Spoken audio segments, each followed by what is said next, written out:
techniques et technologiques grâce à l'étude de certaines espèces marines. Et puis les océans regorgent de biodiversité animale, notamment les vertébrés comme les requins qui sont des espèces en ce moment menacées, et puis les cétacés comme les cachalots ou les baleines. Alors toutes ces espèces sont en danger d'extinction, et ce qui fait qu'on a de plus en plus besoin de connaissances. Et pour avoir ces connaissances, on a de plus en plus besoin de scientifiques, comme le docteur Sarano, dont le travail ne consiste pas uniquement à observer la nature, et puis à la transmettre et à nous faire vivre aussi certaines aventures avec eux, mais qui consiste également à analyser et à comprendre le comportement de ces espèces afin de mieux les protéger et afin d'en prendre soin. Voilà. Et pour finir, on ne protège que ce que l'on aime. J'irai plus loin en disant on protège que ce que l'on respecte. Alors, océan, dernier territoire sauvage. Merci, docteur Sarano, d'être avec nous aujourd'hui.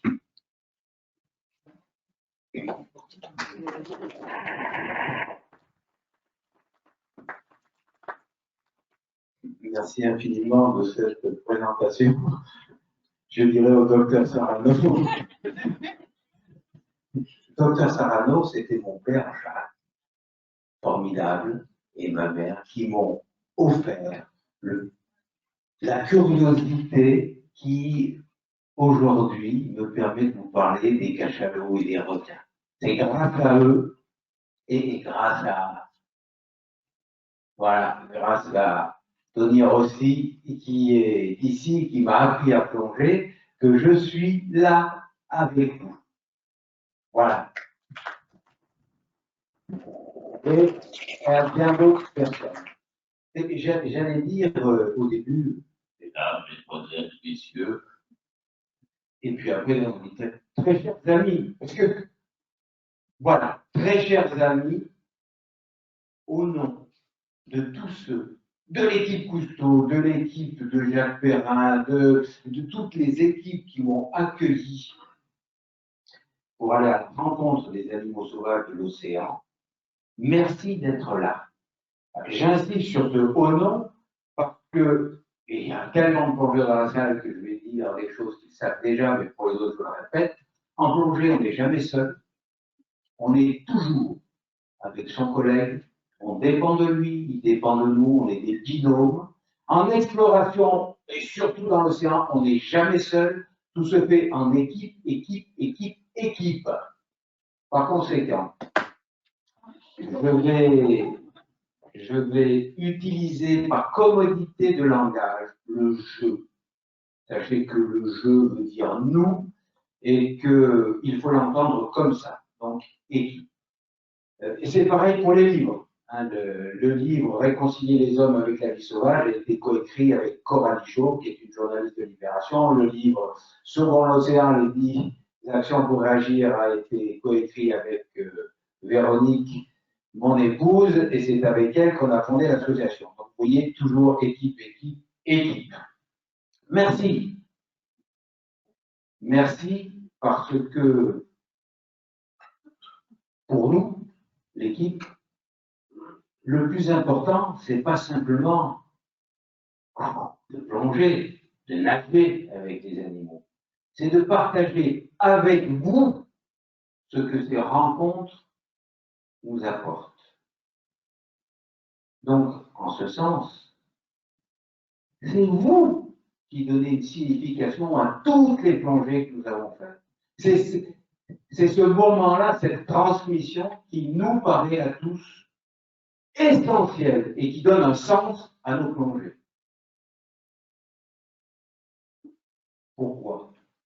Parce que pour la plupart des terriens, je sais encore une fois que je parle à une assemblée de plongeurs, mais pour la plupart des terriens, le monde marin est mystérieux parce qu'il est caché par le miroir de l'océan, sa surface. Mais pour nous, plongeurs, lorsque tout d'un coup, on bascule sous la peau de l'océan, on rentre dans un monde qui n'a plus rien à voir avec le monde terrestre sur lequel nous marchons lourdement, nous rampons presque. Non, dans l'eau, tout d'un coup, on est léger, comme des papillons. Une inspiration et on s'élève. Une expiration et on coule comme une balle, sans un mouvement. Sans un mouvement, on est discret. On descend sur le fond, feuille morte, et au moment où on va s'écraser, une inspiration, on survole les gorgones, puis une expiration, et on va juste se poser à côté de ce néron qui est à l'entrée de son tronc. Et comme on n'a fait aucun mouvement, simplement des petites inspirations, expirations, il n'est pas dérangé. Il est curieux, il regarde. Et c'est ça qui est extraordinaire dans ce territoire, c'est que les animaux n'ont pas peur de vous.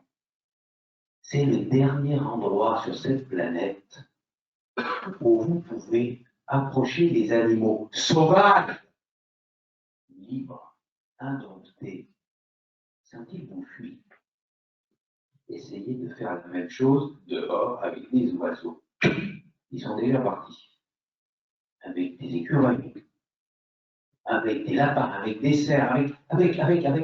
Ils sont partis. Tandis qu'en mer, si vous êtes patient, bienveillant, respectueux, alors vous allez pouvoir vous approcher.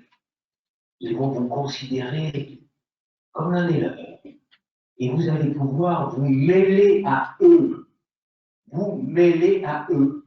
Vous pouvez être au cœur d'un bord de 40, un bord de 40 qui n'a ni commencement, ni fin, avec des poissons dessus, dessous, des yeux à droite, une nageoire ici. Vous êtes au cœur du banc. Au cœur du banc. Et ça change tout. Ça change tout. Comme nous en parlions ce matin, Marc, ça donne le moyen de connaître. C'est-à-dire tout d'un coup de recevoir l'autre, de tisser des liens avec lui. Et plus simplement d'avoir de l'information qui nourrit notre intellect, mais avoir de la relation avec tous ses sens. Lorsqu'on est au cœur d'un banc de poissons, on oublie les kilos, on oublie ce qu'ils mangent, on est avec eux, on nage avec eux, on sent le courant avec eux, on sent que ce courant est essentiel pour eux, on sent la distance juste qui nous sépare, qui fait que si on se rapproche un peu, hop, ils vont s'écarter, parce que tous leurs sens sont tendus pour mesurer cette distance grâce à la pression de l'eau. On est poisson pendant quelques instants parmi les poissons. Et là, on commence à comprendre ce que c'est que le vivant, au-delà de sa description mécanique, décortiquée. Non, ici, on vit des moments avec eux. Et ça, c'est essentiel. Et c'est ce que ce grand territoire sauvage qu'est l'océan nous permet encore de faire. Non seulement donc on peut se mêler à ces animaux et toucher du doigt, bien sûr, de très loin, leur essence vitale, ce qu'ils sont dans un milieu qui est si différent du nôtre. Mais encore, on peut rencontrer les géants de la planète. Vous allez voir tout à l'heure la baleine bleue, la baleine bleue. 20 mètres. Et pour les plus grands, 25, 30 mètres. 30 mètres, 30 mètres, 30 mètres. Regardez, 30 mètres. Là. Non, mais 1, 2, 3, 4, 5, 6, 7, 8, 9, 10. Faut la plier en 3 pour la faire rentrer là. C'est ça la réalité. Je vous dis 30 mètres, ça ne vous fait rien. Mais lorsque tout d'un coup, vous êtes à côté d'elle, mais vous ne la voyez pas, elle est géante. Vous voyez un mur gris bleuté, avec juste des muscles qui jouent. Et vous voyez ce mur qui joue, et qui passe, et qui passe, et qui passe. C'est ça une baleine bleue. Et tout d'un coup,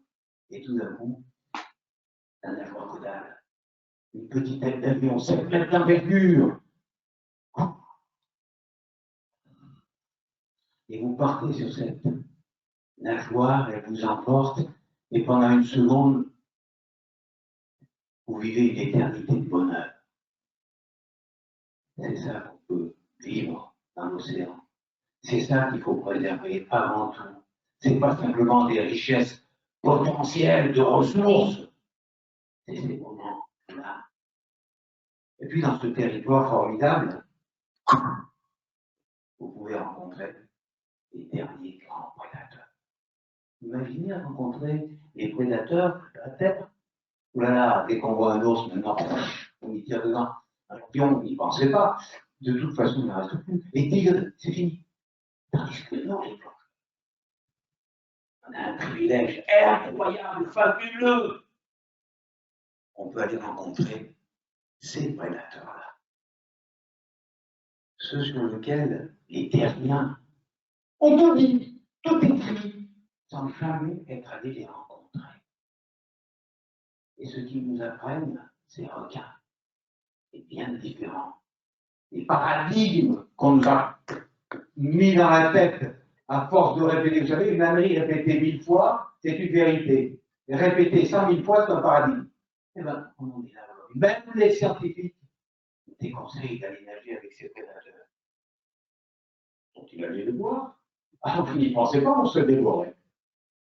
Sur quelle expérience vous appuyez-vous? Allez à la rencontre. Allez voir. Et vous allez voir ce que ça donne quand on va à la rencontre de ces animaux extraordinaires. Ah. Là, c'est... Non, c'est pas ça. C'est bien à changer de registre. Il faut que j'appuie là-dessus, là, pour que ça marche. Là, normalement. Ouais, c'est bon. D'accord. OK. Donc, à la rencontre des grands requins. Alors, je démarre par lui parce que c'est quand même le symbole de cette vie sauvage qui nous fait peur parce qu'on la méconnaît. Et parce que nous vivons dans une ambiance, une culture générale de la peur de l'autre, de la peur de la différence, de la peur. Avec l'équipe de Jacques Perrin, Jacques Clouseau, Didier Noireau, David Recher, toute l'équipe du film Océan, on a eu la chance d'aller dans le Pacifique, près d'une petite île qui s'appelle Guadeloupe. Et là, pendant une semaine, nous avons plongé avec ces grands requins blancs. Et il sort de l'image même. Ces grands requins blancs, sur lesquels, encore une fois, on a tout dit, tout écrit. Et je vous montre la petite séquence que nous avons tirée après avoir plongé plus de 30 heures avec des requins blancs. On va monter cette séquence, il ne s'agit pas toujours du même requin, hein, c'est une séquence qui est montée après coup et qui fait évidemment, pour raconter une petite histoire qui utilise plusieurs requins différents. Ça montre d'ailleurs que on n'a pas fait ça un seul jour, une seule fois, mais on a fait plus de 30 heures avec eux, librement, dans cette eau bleue. Et les plongeurs savent se dire aussi, le bleu, c'est pas simplement la clarté, c'est surtout qu'il n'y a plus de fond. On est dans l'eau, libre, face à face, avec des animaux extraordinaires. Grand prédateur, le plus redouté de tous les prédateurs. Ou le plus méfiant, peut-être, timide. Pas petit, hein, pas petit. C'est entre 5 et 5,50 m, une tonne et demie. Et dans la mer. Les vrais de vrais, hein, les vrais de vrais. Donc, avec Jacques, on avait dit, on va essayer de montrer qui elle est vraiment. Donc, je voulais à un moment donné remonter avec elle ventre contre ventre, pour donner une image d'harmonie. Mais les requins se méfient toujours un petit peu. Donc, elles ne se laissent pas approcher. Ce sont toutes des femelles, des grandes femelles. Et les moindres bulles leur font peur. Et puis, petit à petit, nous avons compris leur attitude. On a fait attention à tout ce qui pouvait les effrayer. On est devenu humble, respectueux. Et un jour, on a été emporté par le courant loin du bateau. Et cette énorme femelle, énorme, plus grosse que toutes les autres, est arrivée. Calmement, Et pendant quelques minutes, elle m'a accepté sur sa nageoire. Tout est calme. Les vrais dents de la mer. C'est ça la vraie histoire. Tout est en paix. Bon, je ne parais pas, mais je parle assez vite. Vous voyez, il y a beaucoup de courant. Elle, qui s'appelle Lady Mystery, les requins ont un nom parce qu'on les reconnaît. Elle nage comme ça à l'avance, mais il ne faut pas le même pour rester avec elle.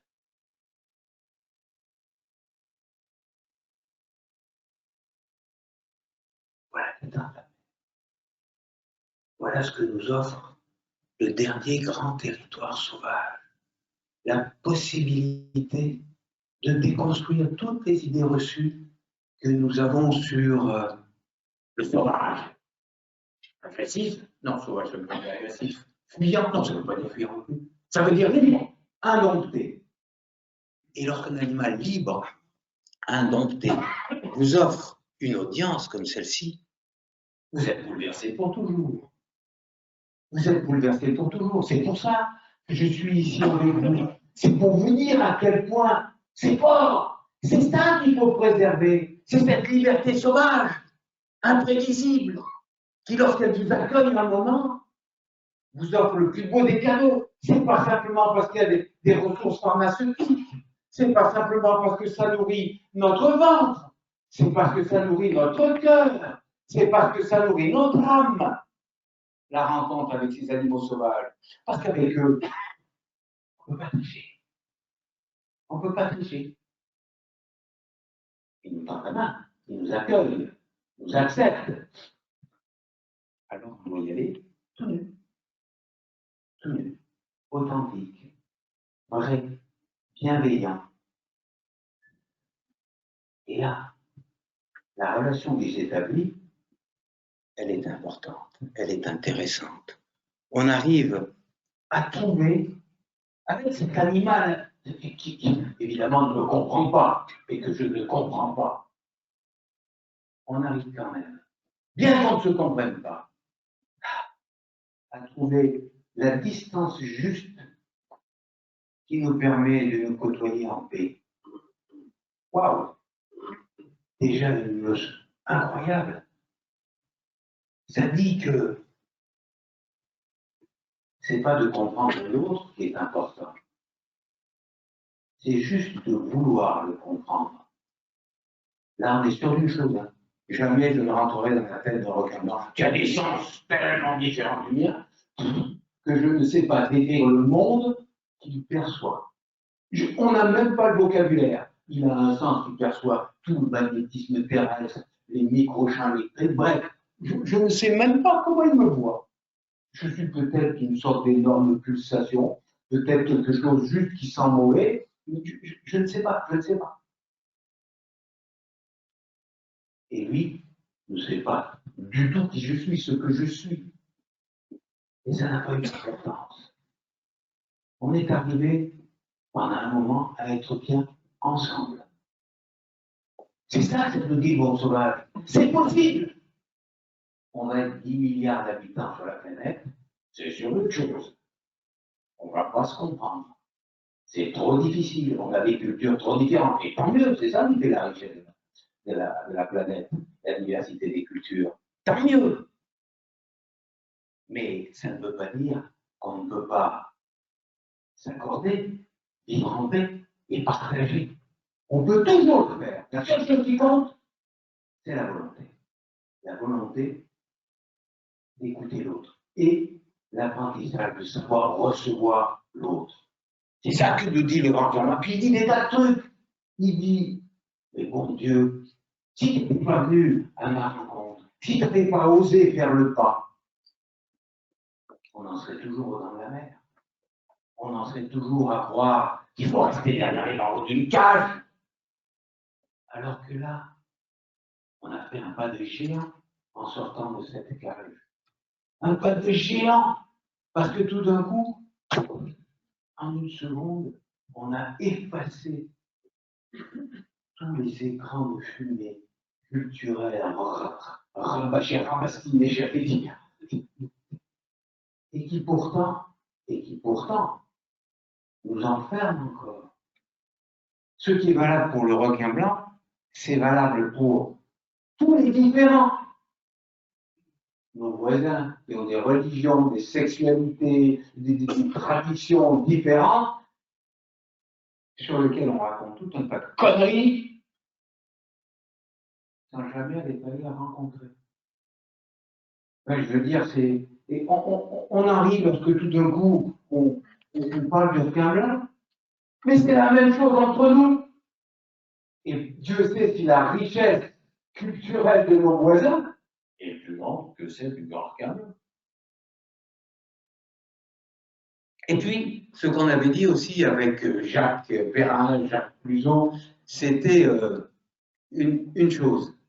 Quelle que soit la proximité que je puisse avoir avec ces grands requins, jamais je ne porterai la main sur eux. Jamais je ne m'approcherai.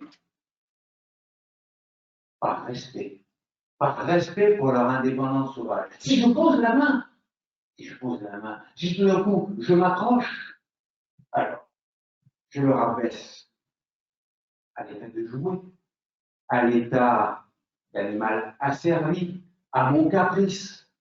Je ruine ce que je suis venu chercher, c'est-à-dire un accord avec quelqu'un qui m'échappe.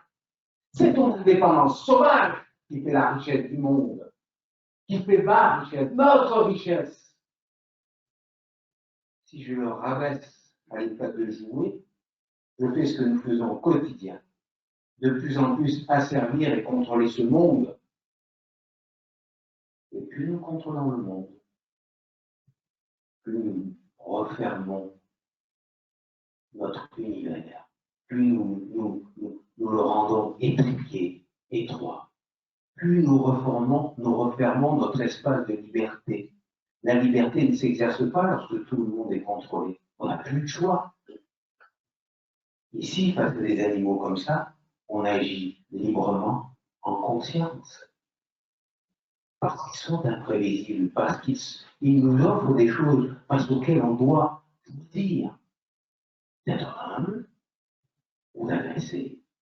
C'est ça qui est formidable. C'est ça qu'ils nous apprennent. Ils nous apprennent à vivre en société, ces animaux sauvages. Ils nous apprennent à vivre en société. Parce qu'encore une fois, avec eux, on ne peut pas tricher. Et on arrive à trouver cette distance juste. Autre chose, faire beaucoup de choses. Quand j'étais comme ça, posé sur cette nageoire, vous avez vu, c'est très court, mais ça dure une vie. Ça dure une vie. Quand j'étais posé sur la nageoire, inutile de dire que vous êtes plein. Vous êtes plein. Le vrai plein. De paix, de bien-être, de bonheur.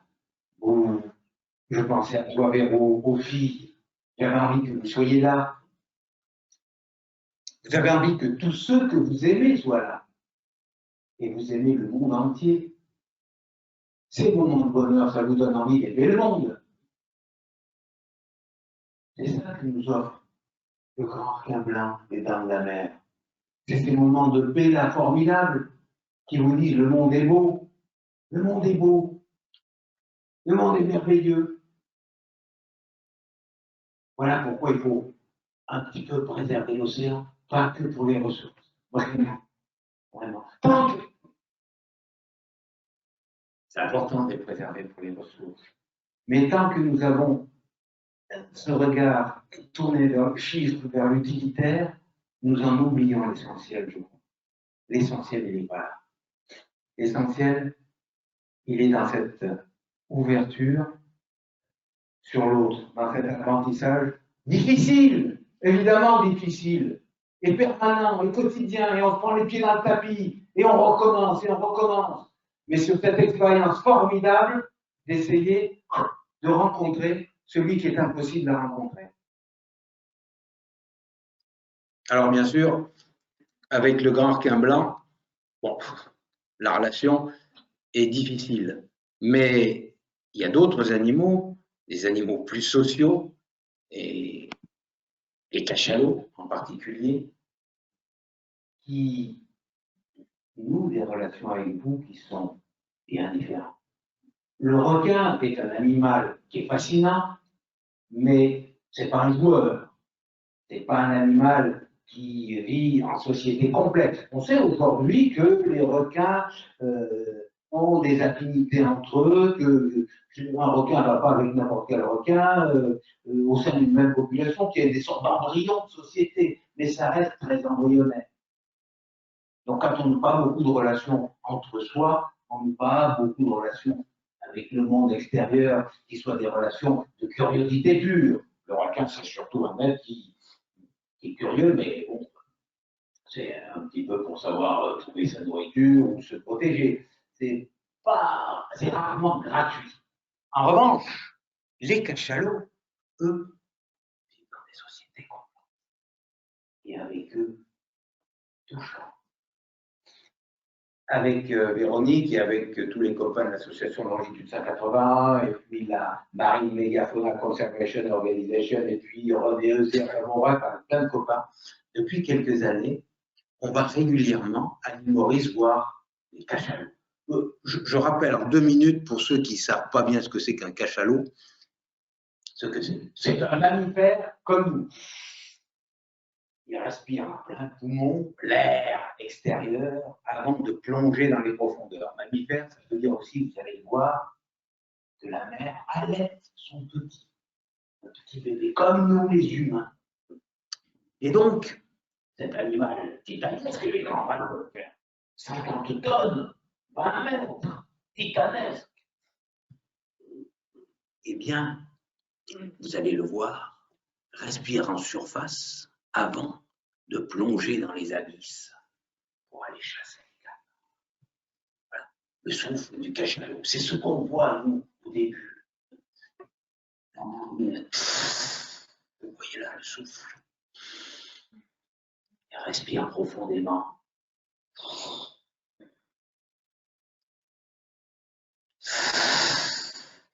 Une seule narine fonctionnelle, la gauche, la droite, sert à toute autre chose.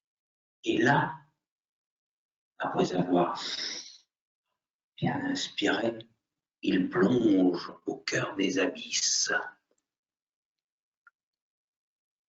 Il plonge jusqu'à 1000 mètres, 1500 mètres de profondeur. Il va dans ces profondeurs pour chasser. Il y supporte une pression à 1500 mètres de 151 bars, 150 fois la pression atmosphérique. Tous nos sous-marins les plus normaux sont broyés. Lui, il résiste. Lui, il résiste. Et puis, il reste pendant 45 minutes, 50 minutes, dans la nuit absolue. Je dis bien la nuit absolue. Et là, dans cette nuit absolue, où nous, même avec nos sous-marins, nous ne voyons rien, parce que nos sous-marins, vous savez, ils ont des lampes de poche. Et vous vous imaginez au cœur de l'océan, 1000 mètres de profondeur avec votre lampe de poche pour chercher les calmars. Non, on n'y voit rien. Mais lui, grâce à un système de localisation, grâce à l'écho du son qu'il émet, l'écolocalisation, il peut trouver ses proies que sont les calmars. Calmars géants, comme sur le dessin de ma fille Marion, là, ou des tout petits calmars. Et il doit en manger beaucoup des calmars, 450 kg par jour pour les femelles, 650 kg pour les mâles. Ils sont beaucoup plus gros. Donc, je vais faire les calmars. Et ces calmars, je vais revenir là-dessus. Ces calmars, il les trouve grâce à un système, comme je le disais, d'écolocalisation. Il va émettre un son.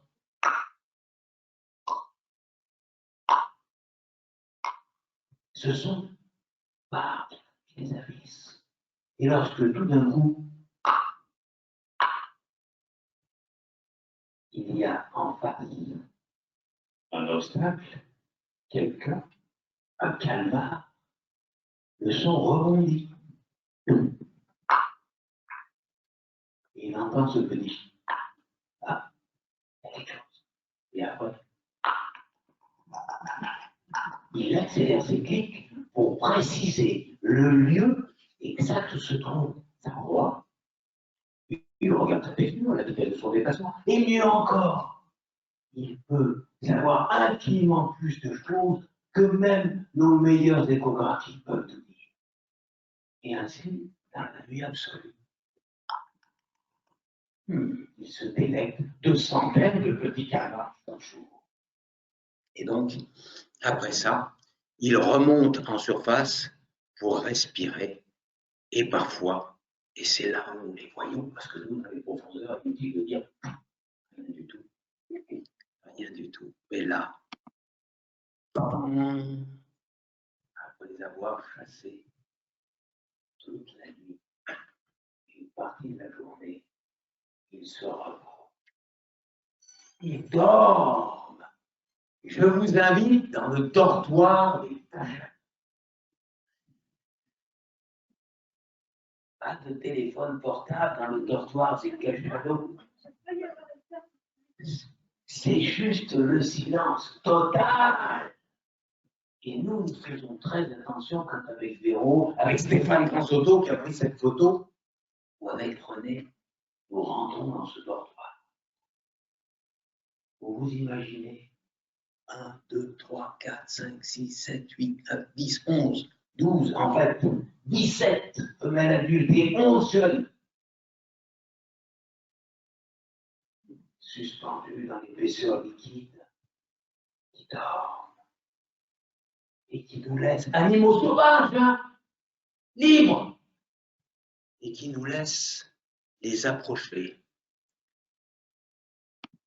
et nager entre eux. Ils dorment, mais ils sont parfaitement conscients de notre présence, parce que les cétacés ont, contrairement à nous, qui avons une respiration réflexe, ont une respiration qui est volontaire, c'est-à-dire que en permanence, une partie du cerveau est en éveil pour contrôler cette respiration.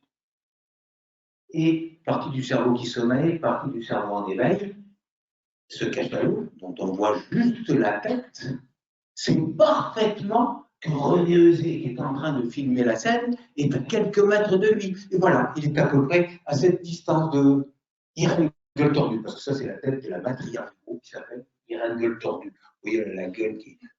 Ah, c'est comme ça. Elle a la gueule qui est franchement tordue, donc on l'appelait Irène Gueule Tordue. Et donc, Irène est parfaitement consciente que René est à côté. Vous imaginez le chef d'une larme d'éléphant et un caméraman qui est juste là-bas, qui dort. Et Irène sait parfaitement que je descends juste derrière. J'ai pris entre deux feux, deux animaux d'une espèce différente. Elle nous accepte. L'effet grandangulaire laisse penser que je suis petit. Loin, non, non, je ne suis pas petit, pas très petit. Et pas très loin non plus. Elle est là et elle nous accepte. Sauvage, indompté, libre. Parce que nous sommes bienveillants, respectueux. Elle est là et nous tolère.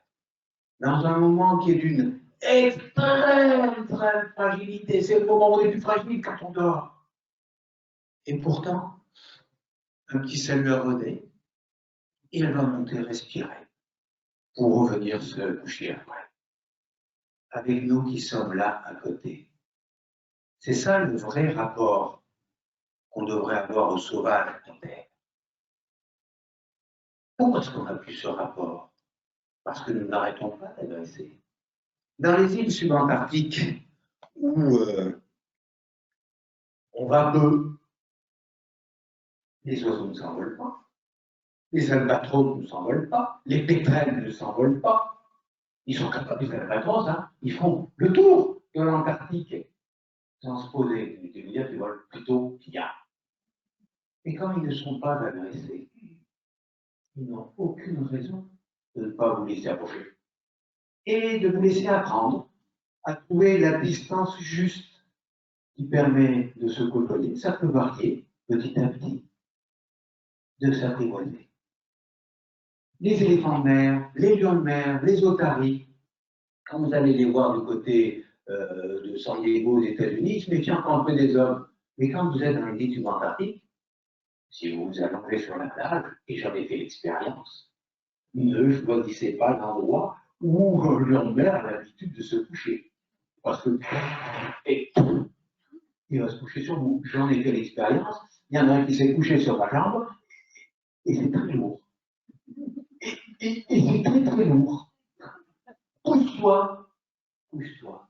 C'est ça, la cohabitation normale avec la vie sauvage. Et c'est ce que les cachalots nous apprennent. Au point que, mammifères, ils nous tolèrent. Même dans ce moment d'intimité incroyable, où le petit tête sa mère. Grand moment d'intimité. Sur cette photo de notre ami Fabrice Guérin, où on voit le petit Baptiste qui est en haut, qui a 7 jours là, et qui tète sa mère dos calleux.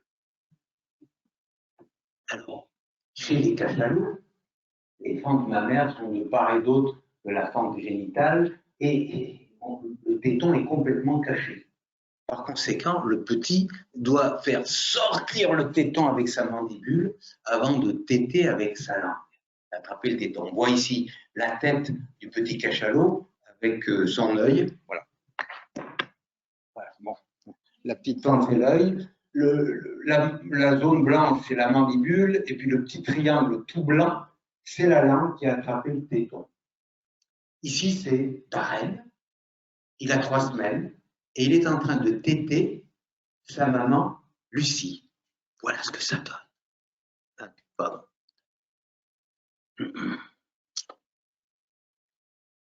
J'ai un problème avec le format. J'arrive plus à accéder aux vidéos. Ouais, c'est une vidéo et là, je suis désolé. On va juste prendre les 5 minutes parce que c'est vraiment important. Voilà. Comment est-ce qu'il faut que je le fasse? Il faut que je appuie sur le... Ok. Merci. Donc, le petit Darren, ici, caresse le ventre de sa mère, et puis là, avec sa mandibule, pousse depuis l'intérieur pour faire sortir le téton de la fente de ma mère, et comme un petit bébé, trotte goulûment. Vous vous imaginez être comme René en ce moment, juste à côté de lui, c'est un éléphant ou un hippopotame, vous êtes entre les pattes de la mère et vous filmez le petit qui tête. Vous vous rendez compte de cette acceptation? Vous vous rendez compte de cette complicité? Vous vous rendez compte de ce moment partagé d'intimité formidable? C'est ça que l'océan nous offre. C'est ça la richesse de l'océan. C'est de nous montrer qu'on peut avoir une autre relation avec la vie sauvage. Et encore une fois, ces relations sont totalement bouleversantes. Et quand vous êtes resté avec ces petits et qu'ils ont été une fois, sont remontés, respirés, ils ont été 2 fois, 3 fois, au bout de moment, ils n'en peuvent plus. Quel bonheur de les voir avec le lait qui s'échappe juste à côté de vous. Complicité formidable. Pour quelques instants, vous êtes de la famille. J'insiste, vous êtes de la famille. Bien sûr que je sais que je ne suis pas cachalot et que les cachalots savent qu'ils ne sont pas humains. Non, les cachalots, ils ne savent rien.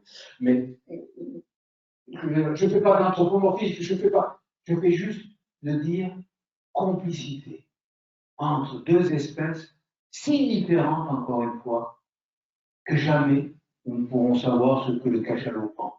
Et le cachalot ne pourra savoir ce que nous pensons. Mais quand même, on arrive à ces moments invraisemblables. Comme nous connaissons chacun des cachalots du clan que nous suivons, Je vais vous dire comment on fait. On les reconnaît tous. On peut suivre chacun d'eux et connaître son histoire. On les connaît pour certains depuis leur naissance. Hein. Au départ, en 2011, il y avait 17 femelles adultes. Et aujourd'hui, au moins en 2020, parce que c'est un peu difficile d'aller là-bas, on n'a plus beaucoup d'informations depuis la Covid et des restrictions. Et il y a donc 11 jeunes qui ont vécu. Et on les suit depuis donc leur naissance, depuis certains depuis 2011. Alors, comment est-ce qu'on les suit?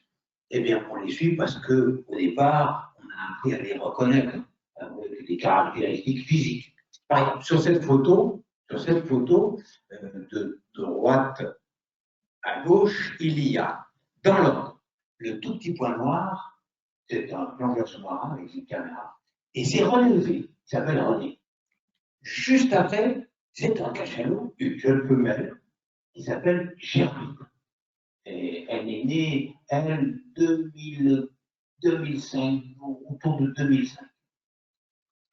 Et je vais vous en parler beaucoup, parce qu'elle joue un rôle pivot dans la société des cachalots. Juste à sa gauche, on voit sa tête dressée, là, en train de dormir. C'est Arthur. Arthur, c'est pas un gros dur, c'est le plus timide, le plus réservé, le plus introverti de tous les petits cachalots. Et vous vous rendez compte que je dis timide, introverti? Et oui, vous allez voir, je vais vous raconter l'histoire d'autres cachalots qui, eux, ne le sont pas du tout. On a suivi petit à petit, non seulement la croissance, la poussée des dents, mais l'expression de la personnalité de chacun. Juste en dessous, c'est Irène Gueule Tordue. Irène Gueule Tordue, c'est la maman d'Arthur. Et puis derrière, il y a un autre plongeur, c'est moi. Et puis après, il y a, encore plus intéressant, la grande que l'on voit là, complètement sur la gauche, c'est Claire. Claire, c'est une grande femelle qui est plutôt âgée et qui ne fait pas partie de la famille.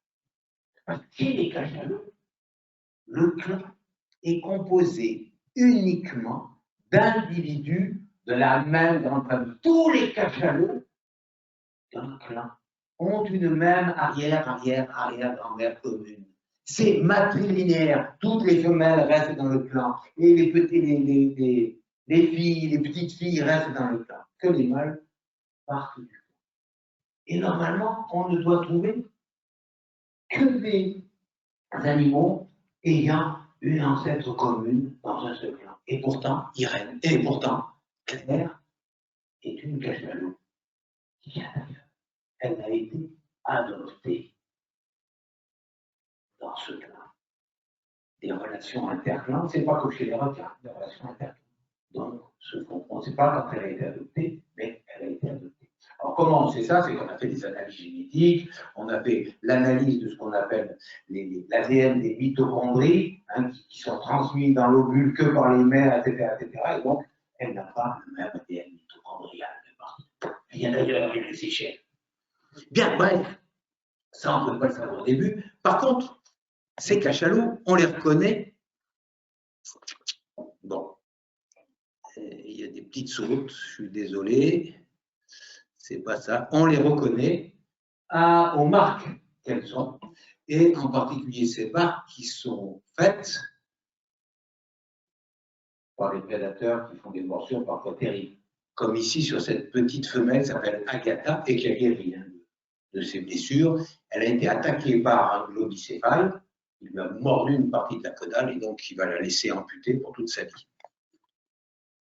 Et donc, oula, oui, c'est un peu tout mélangé. Ici, on a la fiche d'identité de chacun de nos cachalots. Ici, c'est Arthur, qui lui aussi a été mordu par des globicéphales et qui porte aujourd'hui des cicatrices telles que ça nous permet d'identifier. Un globicéphale. Un globicéphale, c'est un autre cétacé. Voilà, globicéphale. Ces globicéphales, ce sont d'énormes dauphins qui vivent eux aussi en société extrêmement complexes et structurées. Mais contrairement aux cachalots, qui sont des sociétés matriarcales, matrilinéaires, les grands mâles ne sont pas présents chez les cachalots. Chez les globicéphales, il y a toujours des grands mâles, et c'est eux qui surveillent le clan et qui le dirigent. Lorsque les grands mâles décident une chasse, tout le monde va à la chasse. Lorsque les femelles décident la chasse, et les petits, tout le monde n'y va pas, et bien souvent elles avortent. C'est les grands mâles qui dirigent. Voilà les globicéphales. Et ces animaux-là, qui sont donc d'énormes dauphins, plus petits que les orques, moins connus que les orques, eh bien, attaquent et des dauphins, et bien entendu, des jeunes cachalots. Mais ils attaquent aussi en troupes très structurées des cachalots.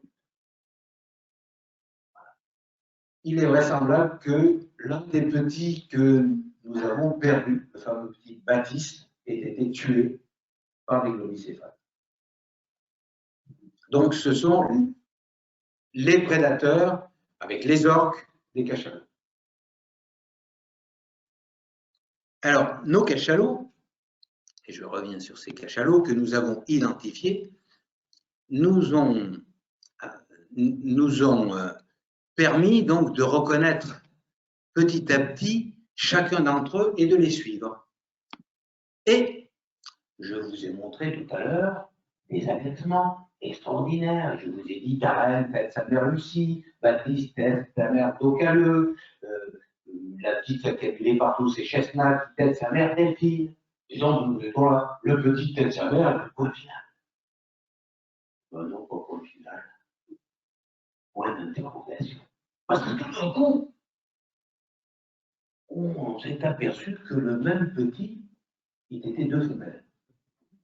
Ah, il y en a une de trop. Il y a une maman de trop. Et on a commencé à comprendre que chez les cachalots, il y avait des nounous. Et que les nounous jouaient un rôle prépondérant dans la structure sociale. Et on a commencé à suivre ces nounous. Et il y en a une tout de suite qui a émergé, c'est la fameuse Germine dont je vous ai parlé tout à l'heure. Et c'est cette Germine que vous voyez là, dont vous voyez le ventre, et qui se laisse téter par ici le petit Darren et le petit Ali. Elle accepte tous les petits. Venez les petits. Et mieux que ça, elle surveille la crèche. Elle s'occupe de tous les petits. Depuis 2011, elle s'est occupée des 11 jeunes. Vous voyez ici, elle se met sur le ventre là, et on voit tout d'un coup, c'est le jeune, oui, c'est Darren, c'est le jeune Darren qui vient et qui tète. Et Darren, on est sûr d'une chose, c'est que c'est le fils de Lucie. Donc ici, il va téter un nounou.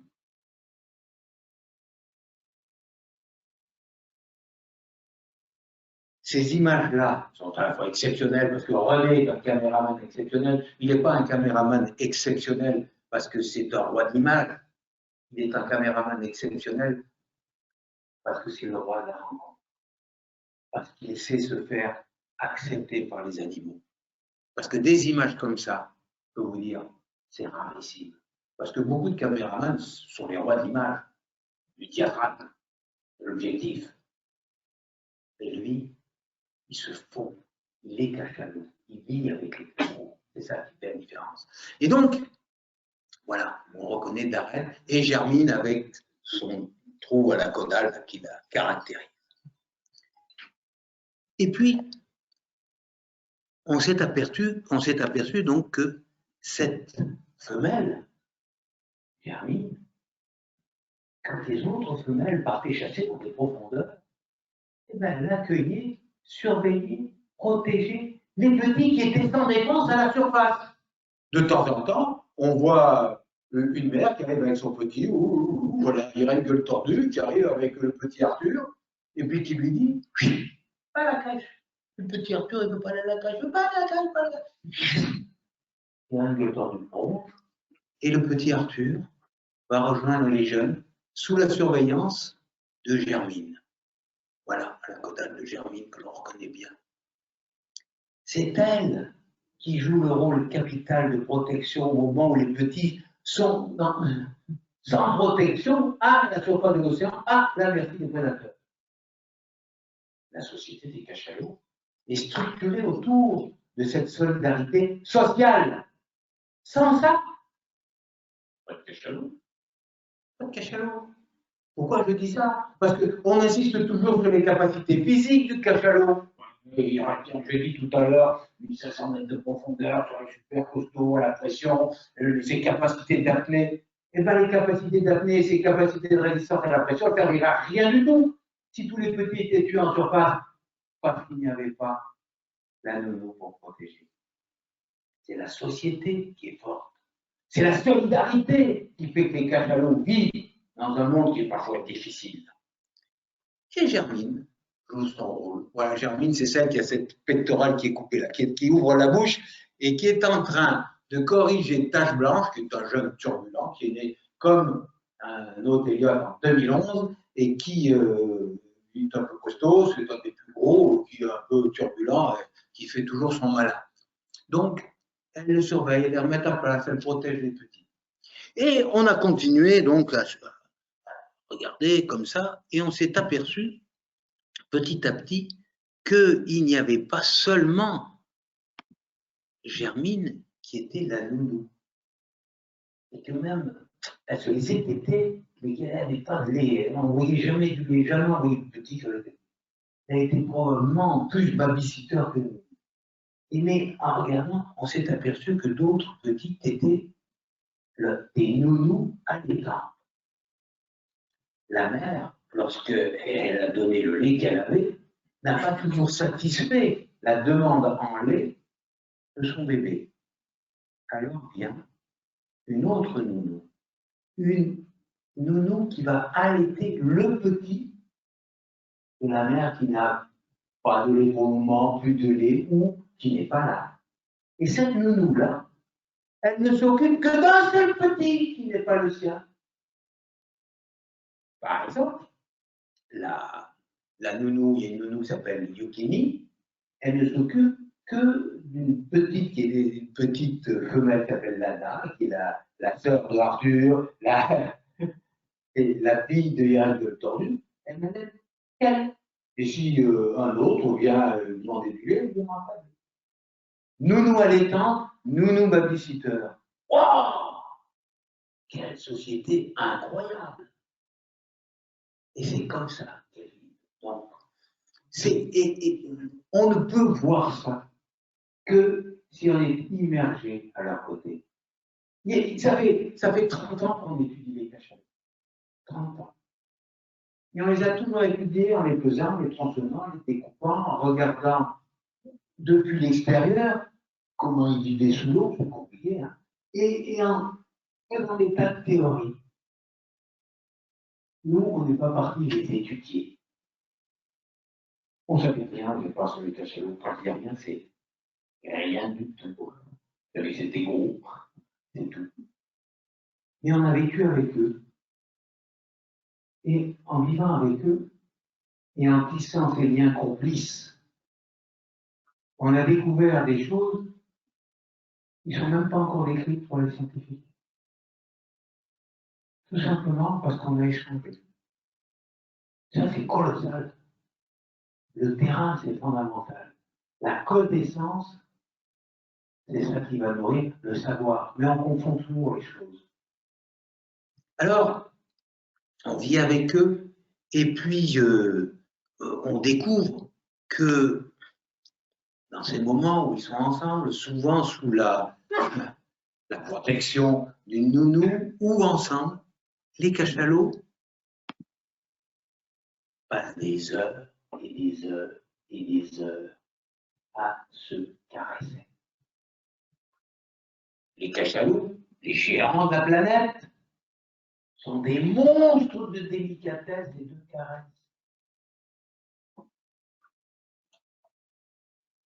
Ils communiquent en se caressant. C'est même probablement l'un des moyens privilégiés qu'ils ont choisi. Bon, c'est vrai qu'ils ont une peau très très sensible, hyper sensible. Et on peut se demander, qu'est-ce qui se raconte, qui est si important, qui ne peut pas être exprimé autrement? Parce que vous allez le voir, il s'exprime beaucoup par des tas d'expressions sonores. Mais je pense que l'essentiel des échanges, de la communication, elle passe par les caresses. Et je me disais au début que je ne faisais pas attention. Communication par les caresses, je pensais. Nous, on étudie les. Ça se compte. Vite, ou alors, avec un intervalle. Ça, il y a des secondes, il y a tout ça se fait. Et puis aujourd'hui, quand même, c'est pas possible. Ils n'arrêtent pas de se caresser. Qu'est-ce qu'ils disent qui est si important, encore une fois, qui ne peut pas être exprimé autrement. Et puis j'ai pensé à chez nous les humains. On a la chance d'avoir une petite fille. On échange beaucoup, sans parler. On échange beaucoup, et on échange des choses qu'aucun mot, qu'aucune phrase, même le plus beau poème ne dira jamais. Des choses qui sont essentielles, fondamentales, qui sont plus importantes que tout. Ça se dit par la caresse. Les amoureux le savent aussi. Tout le monde sait ça. On en oublie. Aujourd'hui, quand on est rentré dans le monde du virtuel, pour ceux qui nous écoutent, je suis aussi avec vous, bien qu'on soit en virtuel. Mais le contact physique, la caresse, c'est le premier de nos sens. Ah oui, ça ne parle pas à la tête, ça ne parle pas à notre cerveau. Il n'y a pas de 10 sur 10. Il n'y a pas de 10 sur 10, il n'y a pas d'effort de caresse. Et pourtant, c'est la clé. Et bien, les cachalots nous le rappellent. On tisse des liens de bonheur ensemble avec des caresses. Et c'est ça qu'on devrait chercher. C'est ça que nous apprend le dernier territoire sauvage aussi. Ils communiquent, je vois que le temps tourne, aussi beaucoup par le son. Alors le son, c'est des tas d'expressions sonores comme ça, et on va les enregistrer sous l'eau avec plusieurs micros, parce qu'avec un seul micro, quand on a 3 cachalots comme ça, là je suis avec un seul micro, je ne peux pas savoir qui s'exprime. En revanche, avec notre ami Hervé Glotin, on a bâti un appareil formidable. C'est les saladiers, là, c'est 3 micros, plus une caméra centrale. Après ça, il y a eu 4 micros, 5 micros, avec un processeur qui travaille au millionième de seconde et qui permet de voir, d'enregistrer l'infime décalage de l'arrivée du son sur chacun des micros. Ce qui fait que si j'enregistre ici, si vous parlez, ça va arriver sur ce micro-là en premier, puis sur ce micro-là, puis sur celui-ci, puis sur celui-là. Et donc, je peux trianguler et pointer du doigt le cachalot qui communique. Et ça change là aussi, parce que ça permet de relier non seulement l'individu, mais à son comportement. Donc, ça donne ça. Lorsque je suis face à plusieurs cachalots, eh bien, j'enregistre l'ensemble des sons, et je vous explique l'image, parce que c'est un peu complexe.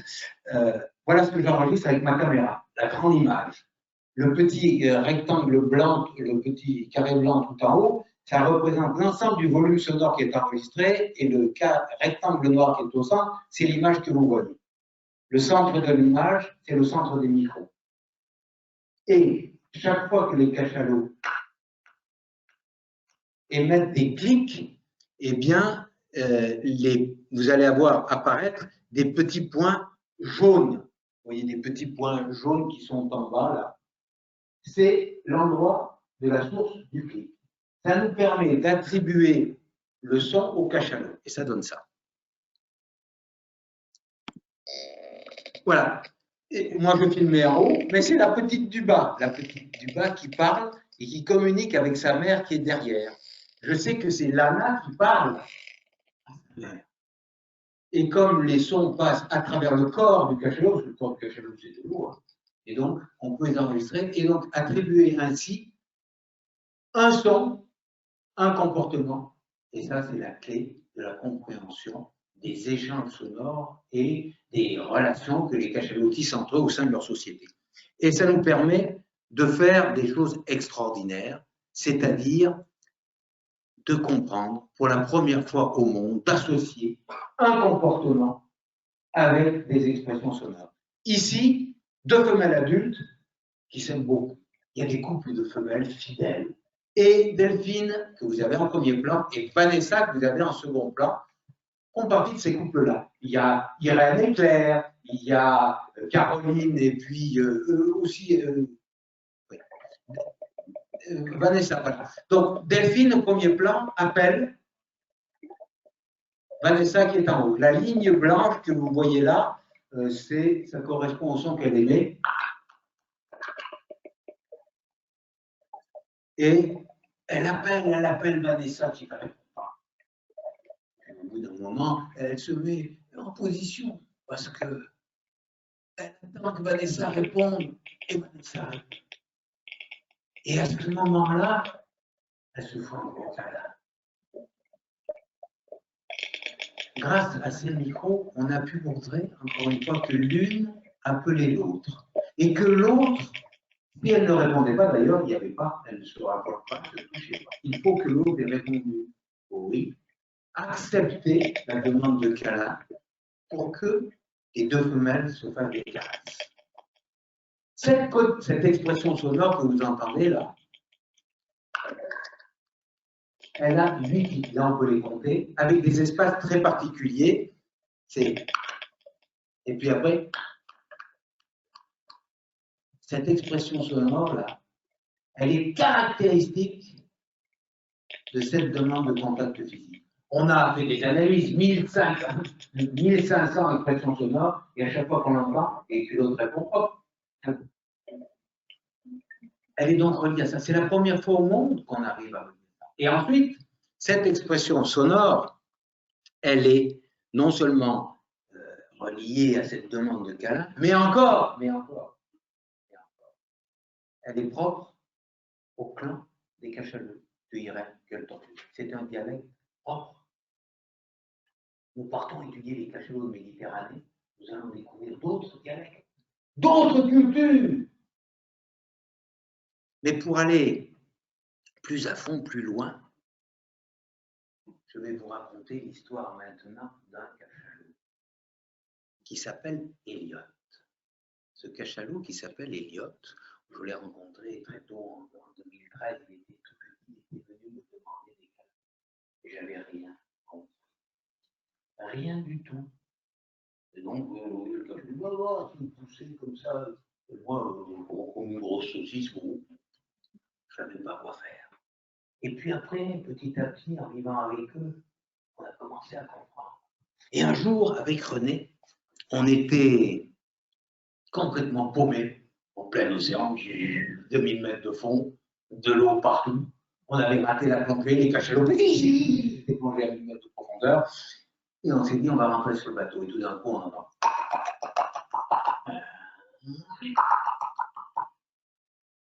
Rien. Et lui, le cachalot, il était là, il nous avait vus, il est remonté et il est venu. Comme ça. Lui, l'animal sauvage, il est venu nous chercher, il est venu danser pour nous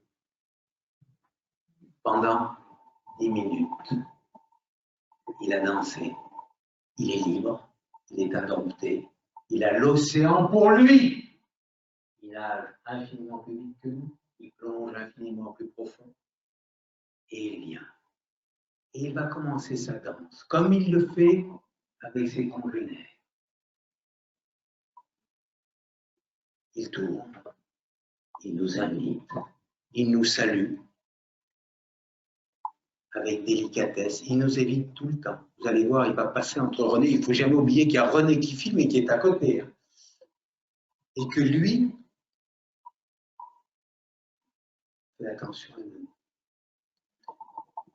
Il se met à notre dimension d'infirme plongeur. Ils ne nagent pas comme lui aussi bien. Il se met là et tout d'un coup, alors qu'il se met souvent sur le dos, se mettre sur le dos, offrir son ventre, c'est une demande de câlin. Et tout d'un coup, vous allez voir, pour la première fois, il émet la même expression sonore que celle qu'il émet pour demander un câlin entre cachalots. Jamais, jamais, jamais, il n'avait utilisé ces expressions sonores. Clairement, Eliot, le cachalot, me demande un câlin. Dans son langage, pas simplement avec ses attitudes en se mettant sur le ventre, sur le dos, pour offrir son ventre. Non, il me parle. Il utilise son langage propre pour me demander un câlin. Alors je suis maladroit, j'essaie de tourner comme il tourne, et il répond. Ah, cool. Et on danse ensemble comme ça. Lui, l'animal sauvage, qui tout d'un coup a pris les rênes du jeu. Complètement. Complètement. Moi, le scientifique, qui tout d'un coup, celui-là est l'être étudié, et non plus celui qui étudie. Et regardez, il recule. Vous savez que pour un animal marin, reculer, c'est incroyablement difficile. Incroyablement difficil. Il ne recule pas parce qu'il a peur. Il peut dire. Il recule pour laisser le passage. Il recule pour ne pas heurter. Il recule par délicatesse. Et il m'interpelle, et il m'interpelle. Évidemment, je ne sais pas répondre, et même si j'osais, ça ne s'entendrait pas souvent. Donc, il est là. Il danse pour nous. Il interpelle René aussi. Il nous tend la main.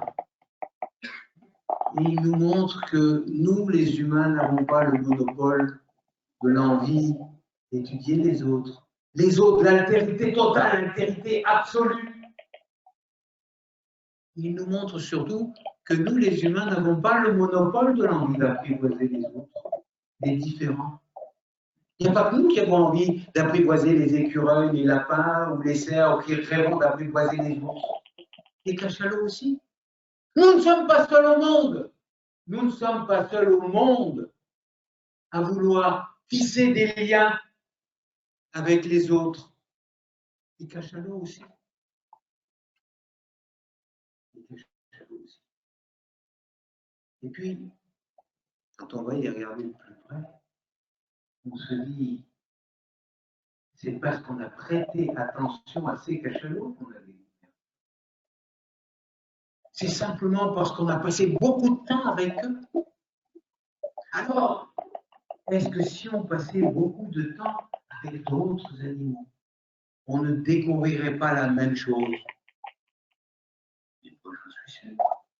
C'est notre myopie, notre méconnaissance, notre distance que nous avons avec les autres êtres vivants qui fait que nous sommes aveugles à leur message, que nous sommes aveugles à leur envie de communiquer. C'est le hasard complet. Pas tout à fait. Pas tout à fait quand même. Parce que, et vous voyez là à quel point la caudale passe près de la caméra sans jamais la toucher. Pas tout à fait le hasard. Parce que c'est Eliot. Et c'est là où il faut en venir. Quand je vous ai parlé d'Arthur tout à l'heure, Arthur n'aurait jamais fait ça. Arthur, il est trop introverti, trop timide.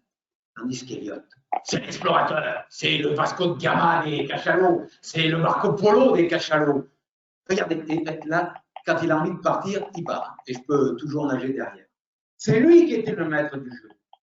Et c'est lui, ce cachalot particulier, qui est venu me trouver. Cela montre que chaque cachalot a sa personnalité. Chaque cachalot a sa personnalité. C'est parce que nous sommes restés avec eux longtemps que nous avons découvert. Eliot est irremplaçable, comme Arthur, qui est irremplaçable, unique, singulier. Chacun a son histoire propre. Chacun, comme nous, construit son histoire et sa personnalité à chaque seconde. Chacun est irremplaçable, irremplaçable. Et ce qui est vrai pour Eliot, ce qui est vrai pour chacun d'entre nous, je suis sûr que c'est vrai pour chacune des créatures vivantes. Toutes ont une identité génétique, c'est le propre de chaque créature vivante. Et sur cette identité génétique, expérience faisant, on construit sa personnalité, pas à pas, et pas à pas, on diverge de celui qui nous était proche au départ. Pas à pas, on devient différent. Pas à pas, on construit la richesse du monde parce que c'est la différence. C'est la différence qui fait la richesse du monde, qu'elle soit biologique ou qu'elle soit culturelle. Ce que nous dit Eliot là, c'est qu'il n'y a dans ce monde que des singularités. Et que par conséquent, on ne peut plus parler de tonnes, on ne peut plus parler de ressources, on ne peut parler que d'individus, de personnes non humaines. Et ça change tout. Ça change tout dans notre rapport au monde. Non seulement parce que il faut tenir compte de chacun, mais on mesure mieux le respect que l'on doit à chacune. Personne n'est interchangeable. Et avant d'ôter la vie à l'un ou l'autre de façon inconsidérée, réfléchissons-y à deux fois. Nous effaçons en une seconde une singularité, une richesse. Quelque individu, quelque créature que ce soit. Et ça nous dit la dernière chose, encore une fois, cette richesse, cette découverte de la singularité de chacun, elle n'est due qu'à nous. Il n'y a que chacun d'entre nous qui peut ouvrir les yeux, prêter attention aux autres et découvrir cette singularité. C'est notre propre à nous, les humains. C'est notre propre à nous. Mais Cachalot, je ne suis pas sûr qu'il peut faire ça. Même Eliot, l'explorateur, l'extraordinaire. Mais nous pouvons. Nous pouvons. Ça nous donne deux choses. D'abord, le merveilleux est à notre porte. Il suffit de prêter attention à chacun.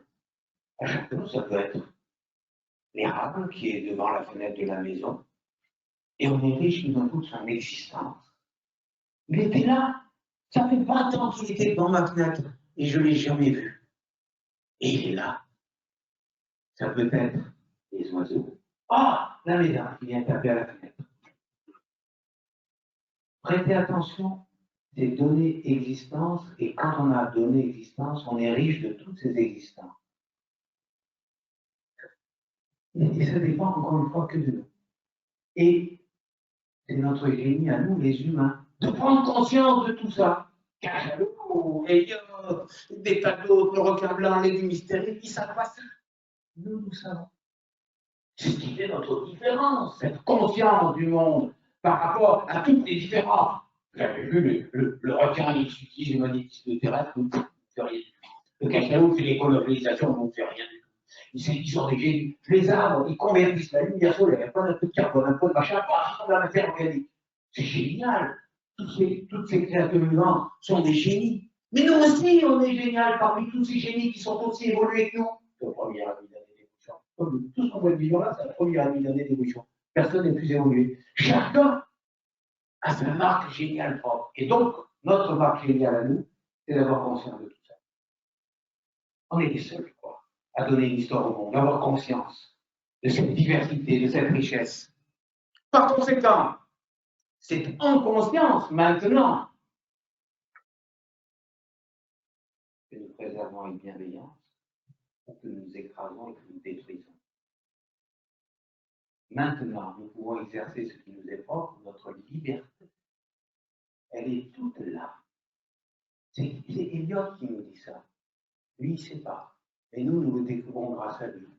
Notre liberté est liée à cette conscience de la singularité des autres et du respect que nous leur accordons. C'est ce respect des autres qui fait notre humanisme. Chaque fois que nous effaçons en conscience une espèce,